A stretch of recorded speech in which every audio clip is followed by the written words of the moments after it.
அத பார்க்காம நான் சாக கூடாதுன்னு என் மனசுல எண்ணம் இருந்துச்சு. சார், அவன் அப்படி என்ன பண்ணான்றத நாங்க தெரிஞ்சுக்கலாமா? சொல்றேன் சூர்யா. ஆனா அது அவ்வளவு முக்கியம் இல்ல. தற்செயலா உங்களை பார்த்தப்போ நீங்க முத்தையாவை பத்தி விசாரிச்ச போதே எனக்கு சின்னதா ஒரு டவுட் இருந்துச்சு. ஏன்னா முத்தையாவால பாதிக்கப்பட்ட அத்தனை பேரோட தகவலை ரெடி பண்ணி வச்சிருக்கேன். அவ்வளவு ஏன், நீங்க, உங்க மனைவி காயத்ரி, உங்க அக்கா வனிதா எல்லார பத்தியும் எனக்கு நல்லா தெரியும். அதுதான் சார் என்னால நம்பவே முடியல. எப்படி சார் எங்களை பத்தி உங்களுக்கு தெரியும்? முத்தையாவை சுத்தி இருக்கிற நிறைய பேர் எனக்கு தெரியுமா. எல்லாரோடையும் நான் நல்ல தொடர்புல தான் இருக்கேன். என்னைக்காவது ஒரு நாள் அவனை அழிக்கணுங்கிற நினைப்பு என்னைக்கு என் மனசுக்குள்ள வந்துச்சோ அன்னைக்கு அவனை சுத்தி இருக்கிறவங்கள நான் விலை கொடுத்து வாங்க ஆரம்பிச்சேன். என்ன சார், ஒருவேளை சாப்பாடுக்கே கஷ்டம் நீங்க சொல்றீங்க, நீங்க எப்படி சார் எல்லாரும் விலை கொடுத்து வாங்க முடியும்? என் செலவுக்குன்னு நான் எதுவும் வச்சுக்கிறது இல்ல. ஆனா அந்த முத்தைய அழிக்கிறது எனக்கு ரொம்ப முக்கியம். இப்பவும் நாம நின்னுகிட்டு இருக்கமே இந்த வீடு, இது என்னோட சொந்த வீடு. இந்த வீட்டை அடமானத்துல வச்சு கடன் வாங்கியிருக்கேன். அந்த பணத்தை தான் முத்தையாவை அழிக்கிறதுக்கான என்னோட ஆயுதமா நான் பயன்படுத்திக்கிட்டு இருக்கேன்.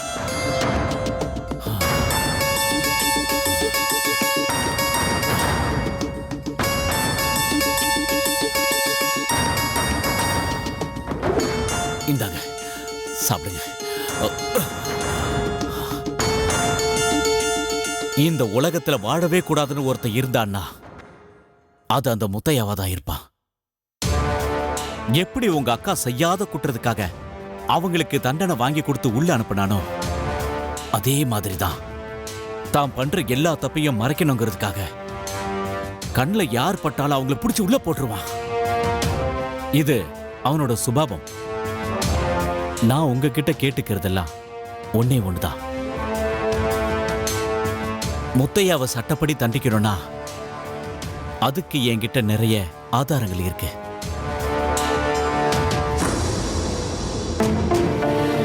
நாங்க இந்த ஊருக்கு வந்த ஒரே ஒரு காரணம் முத்தையாவை பத்தின தகவலை தெரிஞ்சுட்டு போறதுக்காக தான்.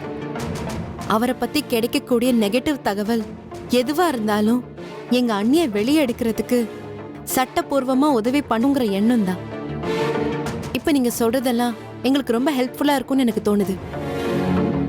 சார், பேசாம சென்னைக்கு எங்களோட வந்து கோர்ட்ல எல்லா உண்மையும் சொல்லுங்க சார். கண்டிப்பா முத்தியாக்கு தண்டனை வாங்கி கொடுத்துடலாம். கண்டிப்பா சொல்றேன். முதல்ல டீயை சாப்பிடுங்க, ஆறிட போகுது.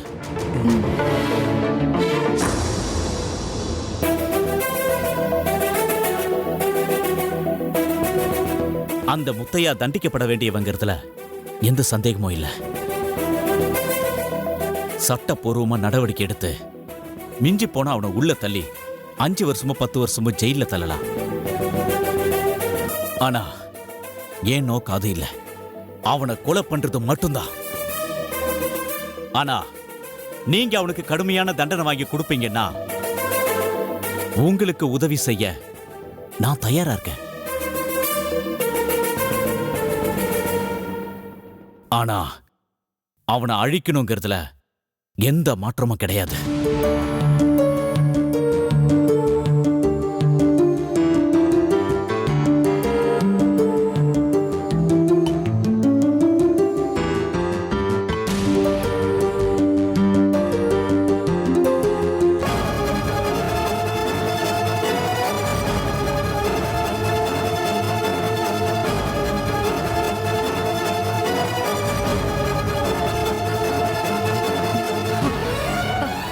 சூர்யா, எனக்கு தலை சுத்துற மாதிரி இருக்கு. சூர்யா, என்னாச்சு?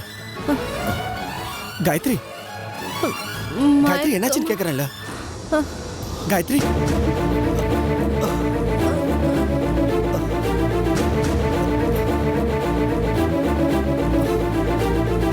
சார்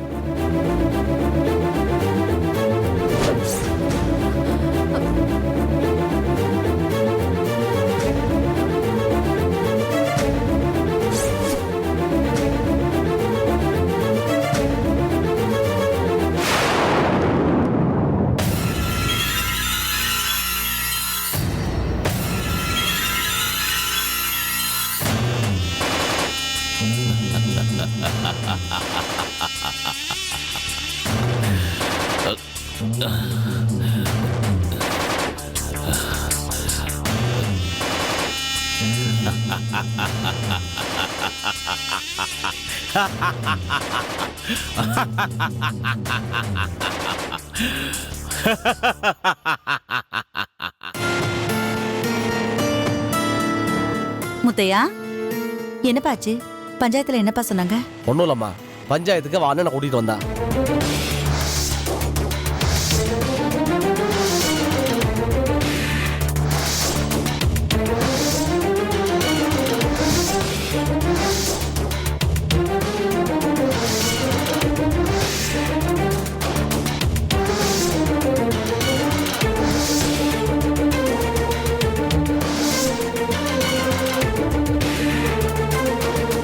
ஏண்டா இப்படி ஒரு முட்டாள்தனம் பண்ற? என்னாச்சு உனக்கு? நீ 1000 காரணம் சொல்லு. அவ செஞ்சது தப்பாவே இருந்துட்டு போட்டுமே. அவ என்ன கொலையா பண்ணிட்டா? உலகத்துல ஒவ்வொருத்தரும் ஒவ்வொரு மாதிரி, ஒவ்வொருத்தரோட குணமும் ஒவ்வொரு மாதிரி இருக்கும். ஆனா தான் செஞ்சது தப்புன்னு புரிஞ்சு மனசு மாதிரி மன்னிப்பு கேட்கிற ஒருத்திய மன்னிக்கிறதாண்டா மனுஷனோட சுபாவம். அண்ணே, தப்புண்ணே, ரொம்ப பெரிய தப்பு பண்ணிட்டு இருக்கீங்க. அவங்க இவ்ளோ தூரம் இறங்கி வந்ததுக்கு அப்புறமும் நீங்க முறுக்கிட்டு வீராப்பா வீட்டுக்கு வந்ததை என்னால மன்னிக்கவே முடியாது. அம்மா, வாமா வாமா, வா உள்ள வா.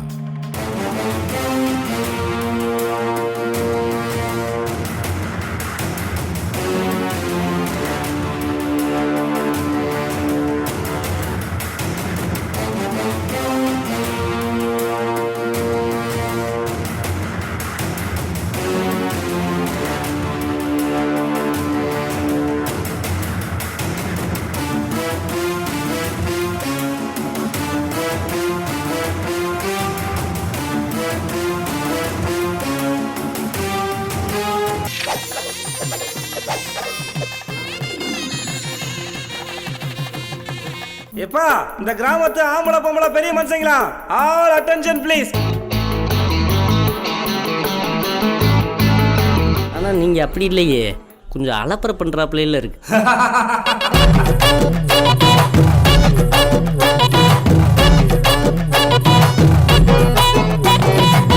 அது பெர்ஃபார்மன்ஸ், நடிப்பு.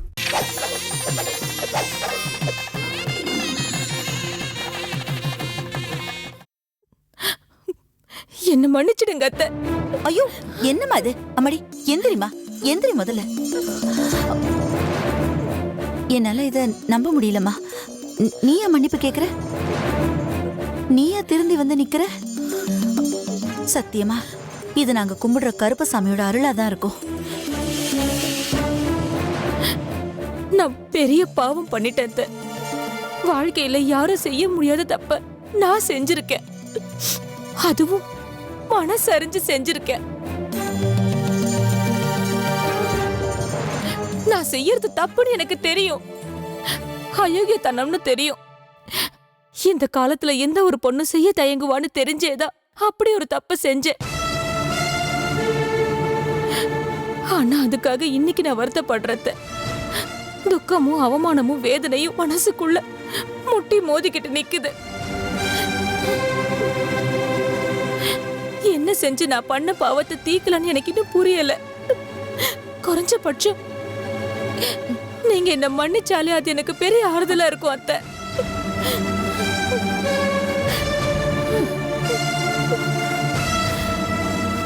இது போதுமா எனக்கு?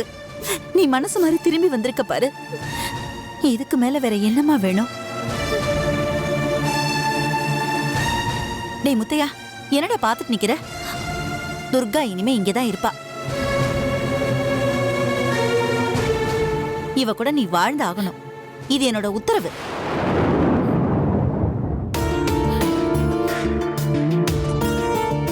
முத்தையா, பஞ்சாயத்திலே நான் முடிவு பண்ணிட்டேன்ப்பா. நீ பாட்டு கிளம்பி வந்துட்டா எல்லாம் சரியா போச்சாப்பா. துர்கா எவ்வளோ நல்ல பொண்ணு பாத்தியா? பஞ்சாயத்தில் அத்தனை பேர் முன்னாடி நான் செஞ்சது தப்பு தான், அந்த தப்பை மன்னிச்சிருங்கன்னு கையெடுத்து கும்பிட்டு கதறினால. இதை பாருப்பா, தப்பே செய்யாமல் இருக்கிறது பெரிய விஷயம் இல்லை. ஆனால் தான் செஞ்ச தப்புக்கு மன்னிப்பு கேட்கறது இருக்கு பாரு, அதுக்கு ரொம்ப பெரிய மனசு வேணும்ப்பா. அது மட்டும் இல்லை, அவங்க அண்ணன் உன்னை வெட்டுறதுக்கு அருவாளை தூக்கிட்டு வரும்போது என்னை உதவி ஆக்கிடாதீங்கன்னு அந்த அருவாளை கையில் பிடிச்சிக்கிட்டு ரத்தம் சொட்ட சொட்ட கதறினாலே, அது போதாதாப்பா இந்த துர்கா திருந்திட்டான்னு தெரிஞ்சுக்கிறதுக்கு?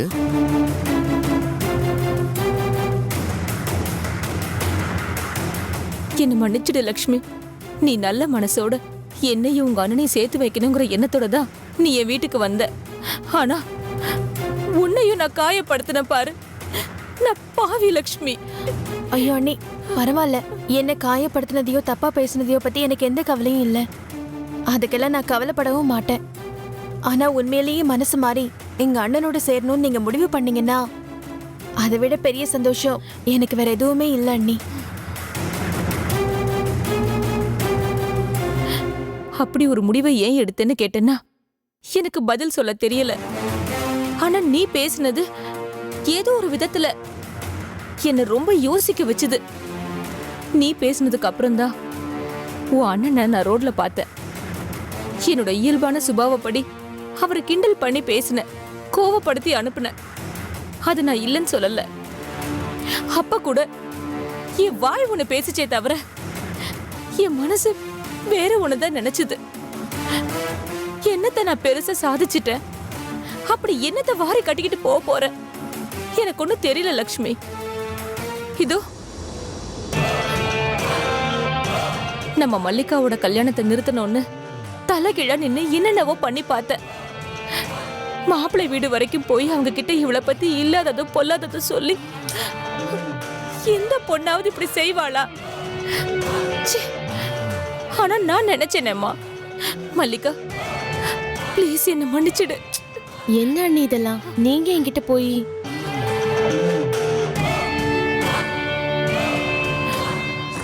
என்னங்க, இப்பவும் உங்க மனசுல கேள்வி இருக்கும். நான் ஏன் திருந்தினேன், எதனால திருந்தினேன்னு நீங்க நினைப்பீங்க. அதுக்கு பதில் சொல்ல வேண்டிய கடமை எனக்கு இருக்கு. ஒரு நிமிஷம் யோசிச்சு பாருங்க. மல்லிகாவோட கல்யாணத்தை நிறுத்துறதுக்காக இவ கெட்டு போயிட்டான்னு சொல்லி ஊரெல்லாம் வதந்திய பரப்பிட்டேன். மாப்பிள்ளை வீடு வரைக்கும் போய் சொல்லிட்டேன். ஆனா கருப்பசாமி கோயில்ல சத்தியம் பண்ண பாருங்க. அப்பதான் இவ யாருங்கிறதையும் இந்த குடும்பம் எப்படிப்பட்டதுங்கிறதையும் இந்த ஊருக்கு நிரூபிச்சா. அதுக்கப்புறம் என்ன பாக்குறவங்க எல்லாருமே எவ்வளவு கேவலமா ஒரு புழு பூச்சியை பாக்குற மாதிரி பார்த்தாங்க தெரியுமா?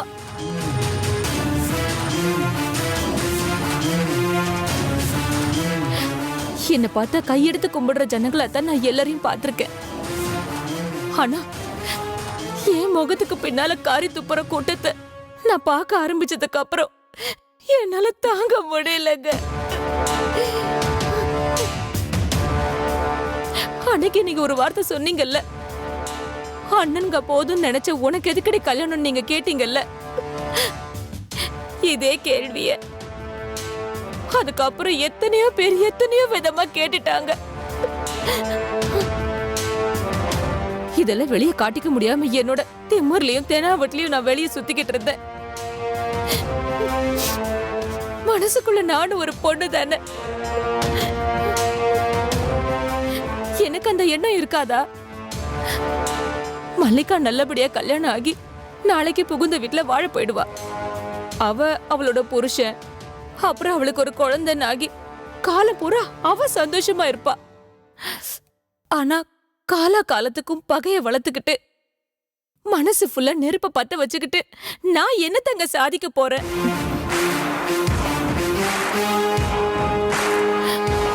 நான் செஞ்ச தப்பெல்லாம் மனசை உறுத்த ஆரம்பிச்சதுக்கு அப்புறம் தான் மன்னிப்பு கேட்கலான்னு முடிவு பண்ணேன். ஏங்க, நீங்க என்ன ஏத்துக்கிட்டீங்கன்னா ஒரு நல்ல மருமகளா இந்த வீட்டுல விளக்கேத்தி இந்த வீட்டுக்குள்ள நுழைவேன். இல்லைன்னா இதோ உங்க வீட்டு வாசல்லையே உங்ககிட்ட வாழ்க்கை பேச்சை கேட்டு தவம் கிடக்கலாங்கிற முடிவுல தாங்க வந்தேன். நீங்க சொல்லுங்க, இப்ப சொல்லுங்க, நான் இங்க இருக்கவா இல்ல வாசல் இருக்கவா? அண்ணா அண்ணா, இதுக்கு மேல நீங்க அமைதியா இருக்கிறது தப்புண்ணே. ப்ளீஸ்ண்ணே, அண்ணி இவ்வளவு தூரம் இறங்கி பேசுறப்போ நீ வாய் மூடிட்டு இருக்கிறது எனக்கு தப்பா தெரியுது. தயவு செஞ்சு அண்ணியை ஏத்துக்கொன்ன. டேய், இத்தனை பேர் சொல்லிட்டு இருக்கோம், கேட்க மாட்டியா? முத்தையா, நீ என் புள்ளனா துர்காவை உன் மனைவியை ஏற்றுக்க. இனிமே காலம் பூரா அவன் வாழ்க்கை துணையாக வரப்போகிறது இந்த பொண்ணு தான். பார்வதி, கூட்டிகிட்டு போய் விளக்கேற்ற வைமா. இனிமே நம்ம குடும்பத்தில் நல்லதே தான்ப்பா நடக்கும். என்னப்பா யோசிக்கிற?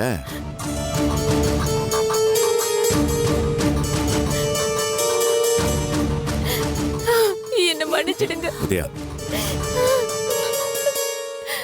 ஹே, எழுந்துரு எழுந்துரு.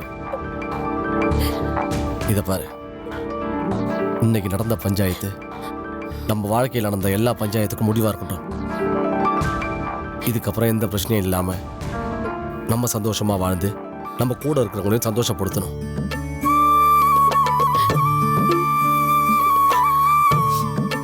போய் விளக்கேற்றி வைமா. பாத்துருக்கா, விளக்கேத்தலாம்.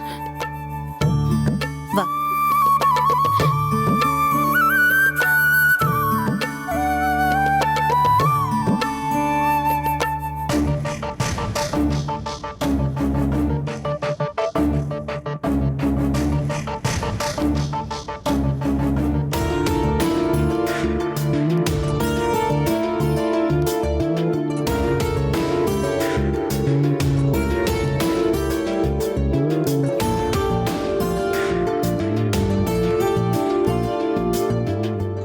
ஏங்க, அவன் ஃபோன் பண்ணானா இல்லையா?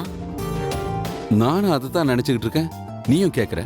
சூர்யாவும் ஃபோன் பண்ணல, காயத்ரியும் ஃபோன் பண்ணல. அந்த முத்தையா பத்தி விசாரிக்கலான்னு திருநாவூர் போனாங்க. இதுவரைக்கும் ஒரு தகவலும் இல்லை. பேச முடியாத சூழ்நிலையில இருப்பான். நீங்க ஒரு தடவை ஃபோன் பண்ணி பாருங்க.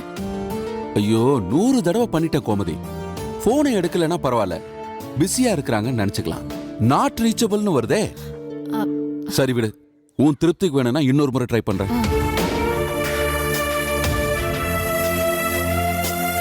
The subscriber cannot be reached at the moment. Please try again later.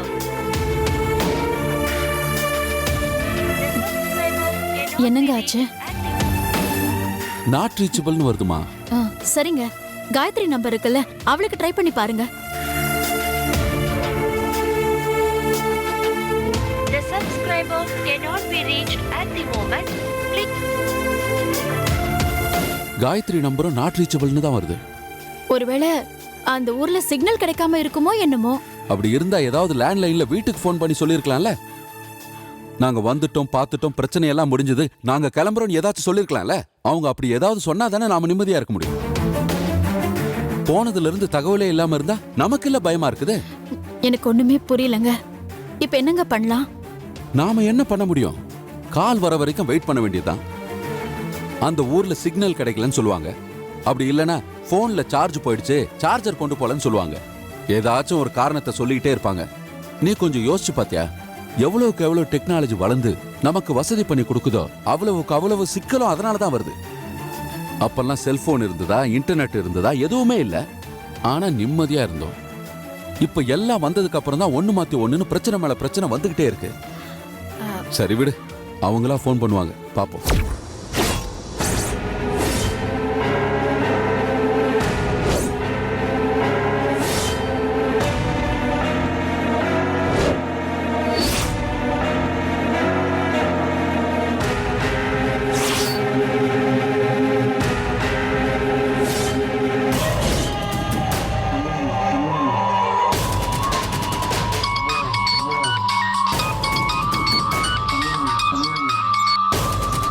சொல்லுங்க சாமி. நீ சொன்ன அந்த சூர்யாவும் காயத்ரியும் இப்போ என்னோட கஸ்டடியில தான் இருக்காங்க.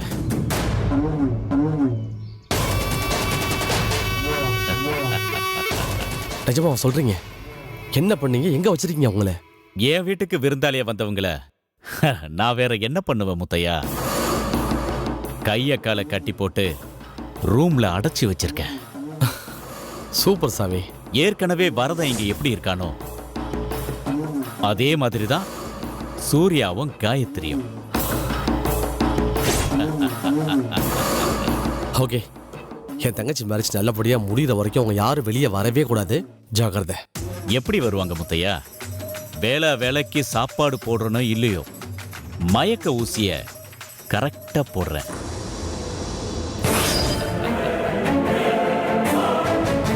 முத்தையா, அப்ப நான் வச்சிருட்டுமா? ஓகே, தேங்க்ஸ் சாமி, நீங்கள் பண்ணுற எல்லா ஹெல்ப்புக்கும்.